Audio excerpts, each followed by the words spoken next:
Hi everyone, this is Carolyn from True Crime Chat with Mommy Ramblings, and I'm here with a really quite upsetting story about a little boy that suffered terrible abuse at, well, we're not sure because as I get into this, you'll hear that it's a really horrid tale of stuff going on in the home, and Department of Family and Children's Services, again, dropping the ball here. So I guess it's best just to get into this, and let me tell you the really sad tale of a little boy, 4-year-old boy named Tate Thurman from Peoria, Illinois.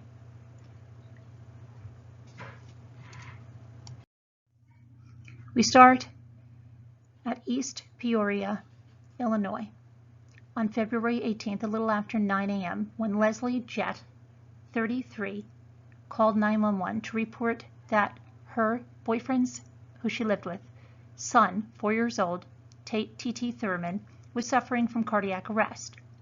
The first responders who came to the house called police within 10 minutes of arriving because Tate's little body was covered in bruises from head to toe, and also because Leslie's call sounded suspicious. When they arrived, little Tate was in full cardiac arrest. We later learned that was the result of internal bleeding from injuries, including torn intestines, as the apparent result of high-velocity blunt force trauma. Leslie, though, claimed little Tate slipped on some water and fell to the floor, and that he immediately became unresponsive. The only people in the home at that time were Leslie, Tate, and another child, 2 years old, who was sleeping. Jeremy Thurman, Tate's father, had left for work in Urbana a few hours before his son's injuries were discovered, and no one else had entered the home since then. Tate Thurman was rushed to the hospital, where he was placed in critical condition. Doctors said he was experiencing internal bleeding due to that large intestinal tear. His body was covered in extensive bruising and lacerations. Doctors say that Tate fell into a coma 30 minutes after the bleeding began. 4-year-old Tate Thurman was pronounced dead 2 days later on February 20th. He was brain dead when he arrived at the hospital.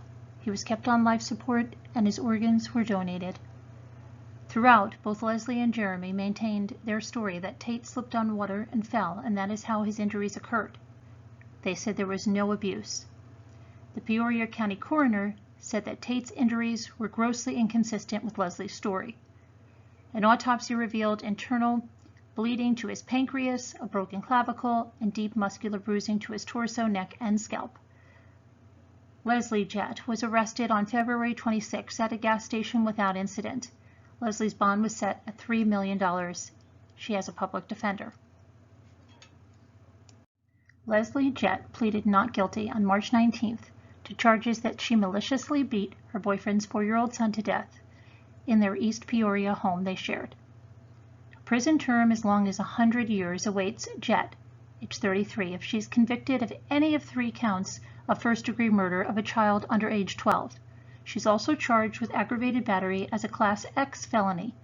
She entered her plea in a closed-circuit appearance in Tazewell County Judge Catherine Gorman's courtroom, delivered from the Tazewell County Justice Center, where she's remained on $3 million bond since her arrest on February 26th. She appeared gaunt, with her jet black hair pulled back. She first looked into the camera facing her and then lowered her head as Gorman began reading her charges. She replied yes to 2 questions. Gorman asked and nodded when County Chief Public Defender Luke Taylor said she was seeking to hire a private attorney. Most of Jett's future court appearances, as will those of other Tazewell criminal defendants in custody, are expected to come through closed circuit under conditions imposed to protect against the spread of the virus. Her next appearance is set for April 9th, and she's charged with killing 4-year-old Tate Thurman, who was pronounced dead on February 20th, 2 days after paramedics and police were called to his home at 109 Jefferson Court. Remember, she said he slipped on water and fell to the floor, going immediately into cardiac arrest. Peoria County Coroner Jamie Harwood said that Leslie's story clearly didn't add up. So he went up to the hospital the night that Tate was pronounced brain dead and did an initial examination on him. He took over 100 photographs looking at the injuries. Jamie said, "I knew what was reported to us was not consistent to that. But what was consistent was abuse." Tazewell County State's Attorney Stuart Umholtz called it a tragic death. He said other children were removed from the home for their safety following a DCFS and police investigation.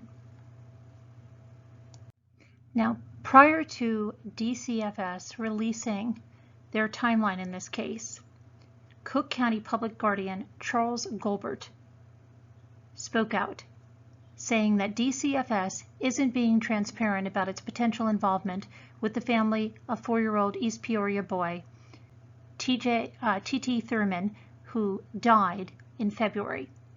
"The response has been crickets," Goldberg said, "and of course that raises my suspicion antennas even higher." Goldberg said his office requested a timeline of agency involvement in Tate Thurman's life last week.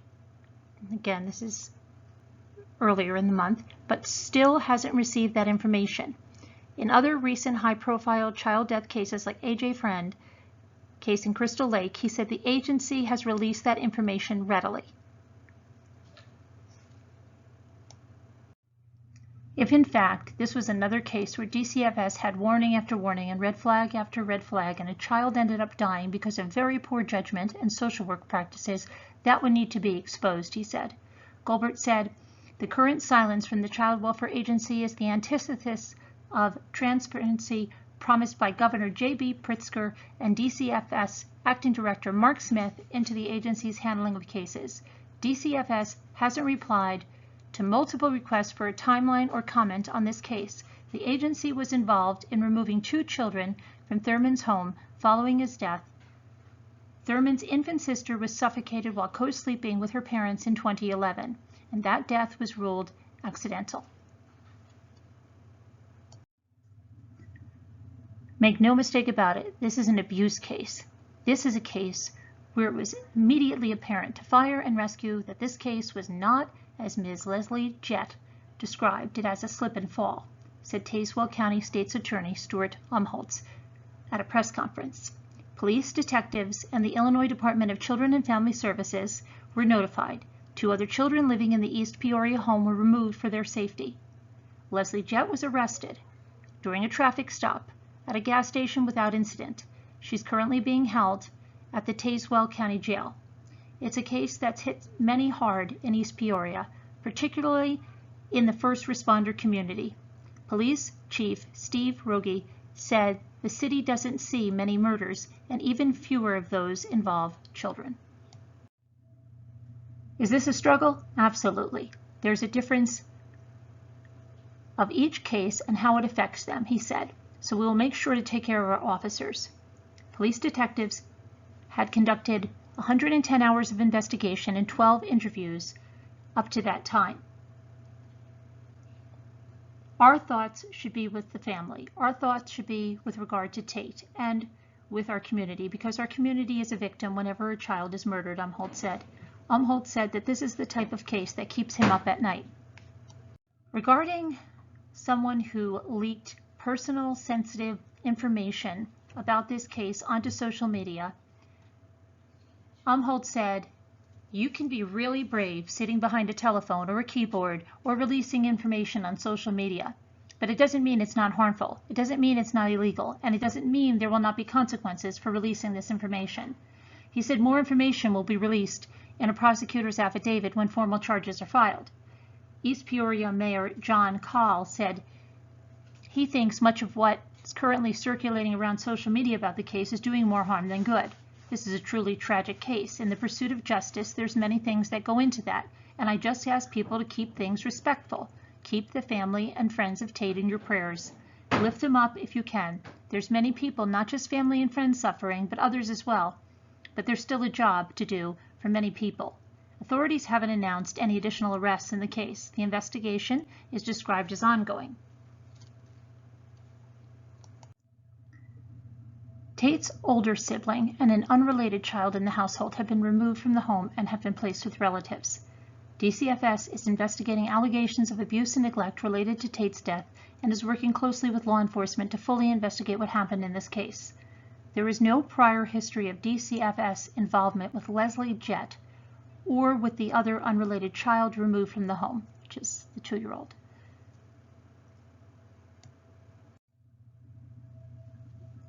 Tazewell State's attorney, Stu Umholtz, pleaded for the second straight day for people to stop sharing sensitive details of the case online. I'm asking the public to just knock it off, to stop posting information on social media that will make this case more difficult to prosecute, someone said on Umholtz. He was not talking about news articles. Apparently, some sensitive information about the case had made its way online. Umholtz said this could make it difficult to select a jury of the case if the case goes to trial.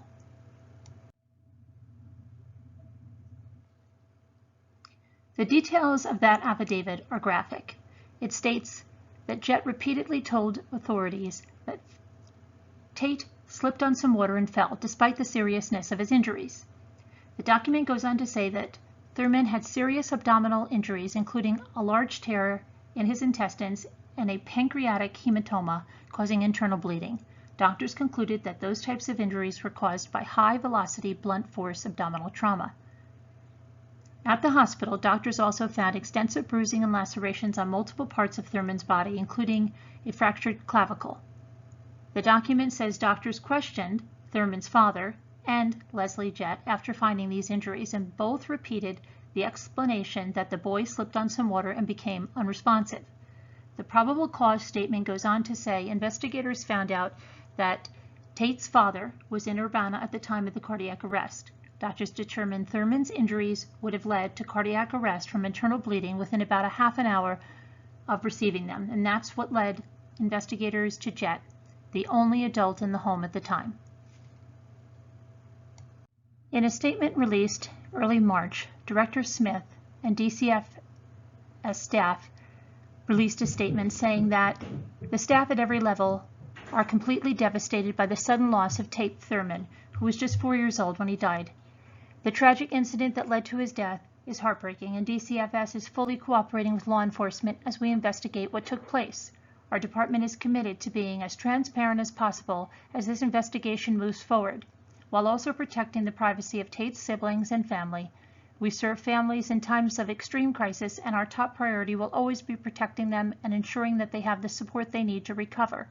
DCFS also disclosed the following timeline of involvement with Tate's family. DCFS involvement with Tate's family began in 2011, when the department investigated his mother for an unsafe sleep environment that led to the death of her newborn child. It was a co-sleeping, smothering death. DCFS conducted a total of 7 investigations involving the household over the next 6 years. Tate's mother lost guardianship of her children a number of times during those years. Following the death of his mother in 2017, Tate and one of his siblings was returned home by the Tazewell County Court to live with their father, Jeremy Thurman. Following the closing of the case in 2018, DCFS has had no further contact or hotline reports involving the family. The Illinois Department of Children and Family Services broke down its history with the family. In 2011, before Tate was even born, a newborn died at the home. The DCFS said it was unsafe sleep environment.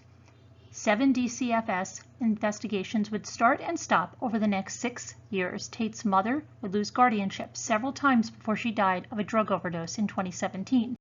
And after that, Tate and a sibling were returned to their father's care on a judge's order. The DCFS was never required to check back in after that, and indeed the agency never did. That was until 2 weeks ago, when Tate's lifeless body was brought to the hospital for what the family called a slip and fall. The only slip was his life falling through the cracks, child advocates say. They say a system chock full of cracks failed both A.J. Friend and Tate Thurman. If we have transparency and compare what went wrong in Tate's case to what went wrong in AJ's case, we can hopefully move forward to that reform, Goldberg said. The DCFS provided a very broad brush timeline of its encounters with Tate's family. We will be pushing for answers as to why they were called in 7 times, what they discovered, and what action they took. DCFS let Tate down, said Cook County Public Guardian Charles Goldberg, and now he's dead. On February 18th of this year, 10 months to the day after the call claiming that AJ Friend was missing, a slip and fall came from a home in East Peoria, Illinois, and when it was over, Tate Thurman would be dead. Tate was a Western sheriff at Halloween and wore a shirt reading Little Dude in a photo where he's seen drifting off to sleep. Toy race cars decorated a cake for Tate's 2nd birthday. 2 years later, Tate's 4th birthday party would be his last.